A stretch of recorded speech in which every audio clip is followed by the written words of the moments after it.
সরকারকে বলবো, আগে দখল মুক্ত করেন, দখলদারি করা অভ্যাস ত্যাগ করুন, তারপরে দ্বিতীয়বার ক্ষমতা যাওয়ার স্বপ্ন দেখুন। আজকেই কাহুর হবে সমস্ত জায়গাগুলি ব্যানার দিয়ে আটকিয়ে ফেলেছেন, ব্যানার দিয়ে আটকিয়ে ফেলেছেন। এই কারণটা কোথাও এই দখলদারি মুক্ত করার জন্য আন্দোলন হয়েছে।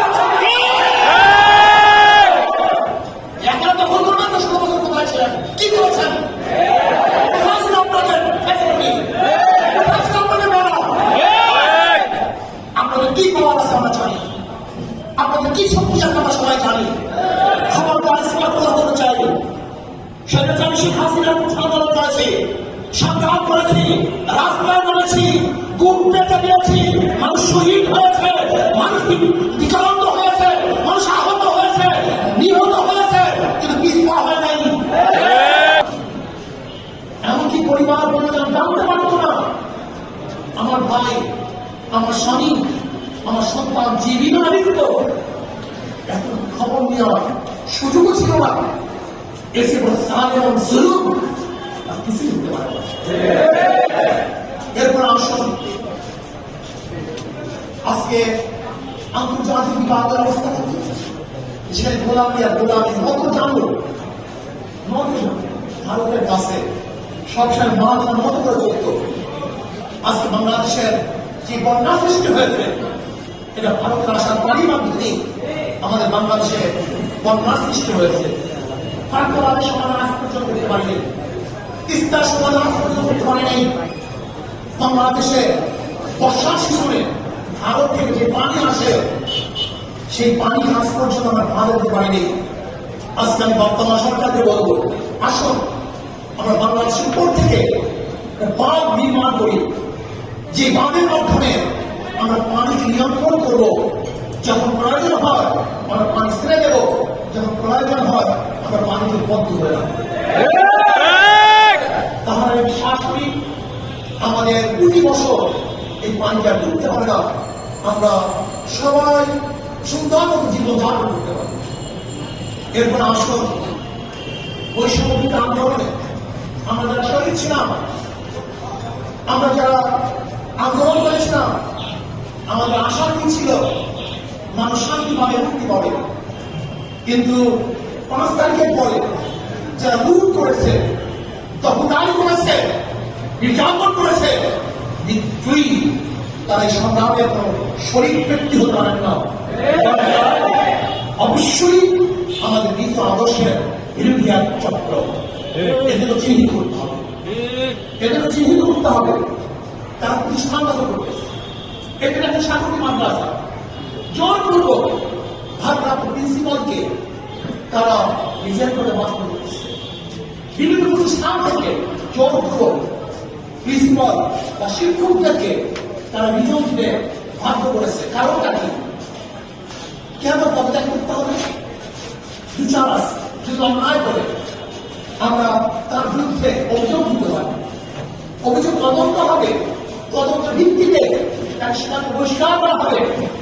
এরকম সংস্কৃতি চালু হলো, ছাত্ররা গিয়ে জোরপূর্বক তাদেরকে পদত্যাগ করতে বাধ্য করবে। এর জন্য কিন্তু আমরা আন্দোলন করি। আমি অন্তর্বর্তী সরকারকে বলবো যে শিক্ষা ডিপার্টমেন্টে আসেন, যেখানে জোরপূর্বক উস্তাদদেরকে, প্রিন্সিপালদেরকে পদত্যাগ করতে বাধ্য করেছে, আপনার তদন্তের ভিত্তিতে তারা যদি না হয়, তাদেরকে দ্বিতীয় সেখানে কাজ করার সুযোগ করে দেবে। আমরা চাই, আমরা বৈষম্য চাই না।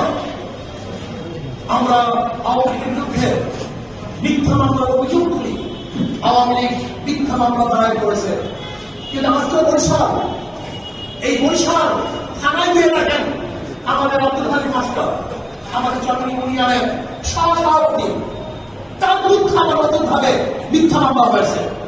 আমাদের আব্দুল রশিদ ভাই, আমাদের দায়িত্বশীল, তার বিরুদ্ধেও আবার মিথ্যা মামলা হয়েছে।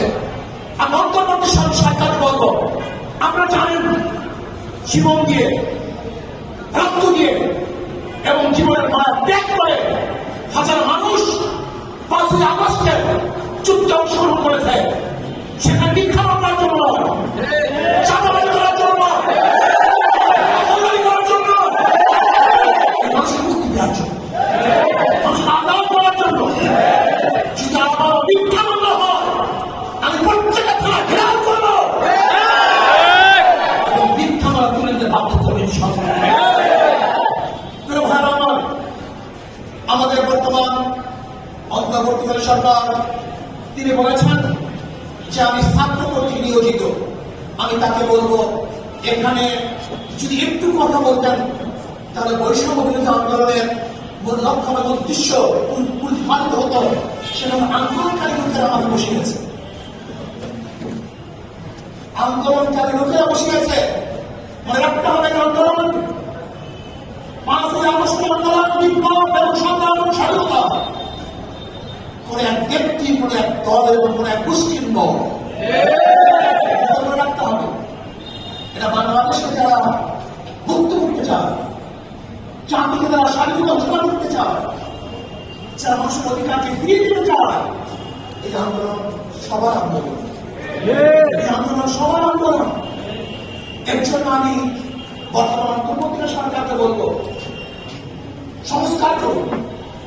যেখানে যেখানে সংস্কারের প্রয়োজন আপনি সুন্দর করে সংস্কার যোগদান জানান। আমরা রক্ত দিতে জানি, আমরা শহীদ হতে জানি, আমরা বুক পেতে সামনে দাঁড়াতে জানি। আমরা আবু বকরের বংশধর, আমরা ওমরের বংশধর, আমরা ওসমানের বংশধর, আলীর বংশধর, আলী বিন আলীর বংশধর,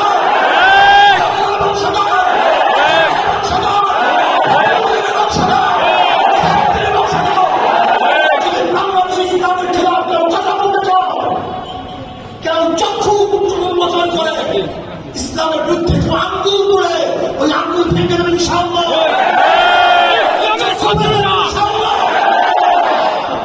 কেউ ভাববেন না যে শেখ হাসিনা দেশে বামপন্থী বিপ্লব হবে, এই সমস্ত স্বপ্ন দেখার কোনো সুযোগ নেই। স্বপ্ন দেখেন না, বাংলাদেশের মানুষ সচেতন, ইসলামী ছাত্র আন্দোলন বিশ্বাস করে নীতি আদর্শ বাহিরে 1000 বাঙালি দল পরিবর্তন হয়, 1000 রাজনীতি দল পরিবর্তন হয় না, এদের শান্তি হবে না, এদেশে মানুষ মুক্তি পাবে না। এটা আমাদের সবাই আমার সঙ্গে পড়ানো বানানো বলেছেন, শুধু নেতা নয়, নীতির পরিবর্তন চায়। আমাদের ও জিহাদের সমাগত প্রয়াস, যেখানে আদর্শ থাকবে না, নীতি থাকবে না, এদের মাধ্যমে দেশ পরিবর্তন হতে পারে না। জামাতকে বলবো আপনাদের জন্য চরম সুযোগ চলে আসছে, অত্যন্ত সুযোগ। হক্কানি ওলামায়ে কেরামের সাথে আপনাদের সাথে যে গ্রুপ আছে, যে মতলক্ষ আছে, যেহেতু কালকে নির্বাচন নয়, নির্বাচনের সময় লাগবে, সমস্ত কারণে নির্বাচন হবে। কাজে জামাতকে বলবো হক্কানি ওলামায়ে কেরামের সাথে আপনাদের যে মতলক্ষ আছে, জলদি জলদি সেই মতলক্ষগুলি দূর করে দেবেন। আপসের মধ্যে এক হয়ে যায়, মাঝখানে মাদার গাছ রেখে যতই বুক নেওয়ার চেষ্টা করি না কেন, বুক ভিড়বে না, গেলে আমাদের ভয়গ্রস্ত হবে। আমাদের জন্য চরম সুযোগ ওলামায়ে কেরামের সাথে, হক্কানি ওলামায়ে কেরামের সাথে যে মতলক্ষগুলি আছে আমরা বসে সমাধান করি। আমাদের উপরে কোনো মতলক্ষ থাকে, প্রশ্ন থাকে, আমাদেরকে বলুন, আমরা ইনশাআল্লাহ সেই মতলক্ষ দূর করে সব ঐক্যবদ্ধ ভাবে এই বাংলাদেশ ইসলাম হুকুমত কায়েম করি।